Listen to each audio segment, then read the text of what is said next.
There's always some scientific facet which opens up vast amounts of intrigue. A specific example that comes to mind is of one set 80 million years ago in the Mongolian desert. I'd like to call it the Mongolian Effect. Wait for it, you are the Mongols. Mongolian? Don't you break down my wall? Resist I cannot. Anyway, from this time period we've had a lot of unique fossils. I mean, you can make a claim about a lot of sites, but this specific group of fossils from the location and time period is unique in how they died. First off, examine two very unique fossil cases. First is the iconic Veloceraptor Protocerotops clash. This is easily one of the most iconic dinosaur fossils. Two dinosaurs literally fighting while dying. The Protoceratops' beak crushing the Velociraptor's arm, while the Velociraptor is slashing into Protoceratop's throat. The second example is multiple Oviraptorids, all nesting in top of their eggs, protecting their youth to the death. So what makes these two case files so interesting? They both died while in the act. Really imagine this. You're doing some type of activity, getting food from the fridge, fumbling with a contraption, playing a heated round of the sports, then boom, you're dead. Yet the very action you were doing is preserved forever. Like, how does this happen?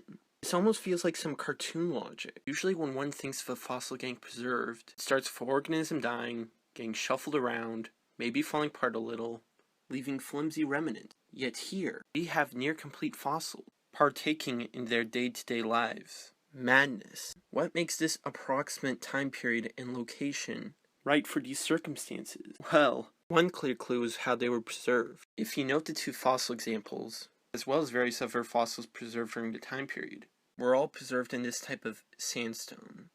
So okay, clearly it was quite sandy. But how does sand cover the dinos? Maybe they were near a ledge where a bunch of sand happened to fall on them? Or possibly some kind of sand avalanche, a giant force which resulted in a lot of sand pouring. Okay, but what caused that? Maybe it was a subtle earthquake, strong enough to move a big bank of sand? Or maybe it was the first torrential rainfall, after multiple years, moving the top layer of sand. Whatever the reason, the sand must have fell quick.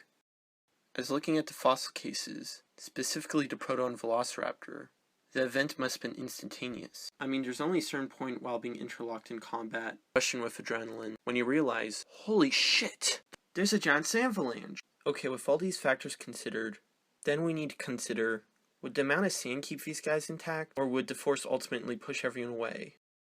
Well, time for a bit of scientific experimentals. Alright, so here we have Spider-Man on top of Diet 4. So Spider-Man got his hand on Diet 4's throat, and Diet 4 is utilizing his acrobatics to kick Spider-Man in the rear. Alright, an epic clash for Titans getting preserved. Let's see how it goes.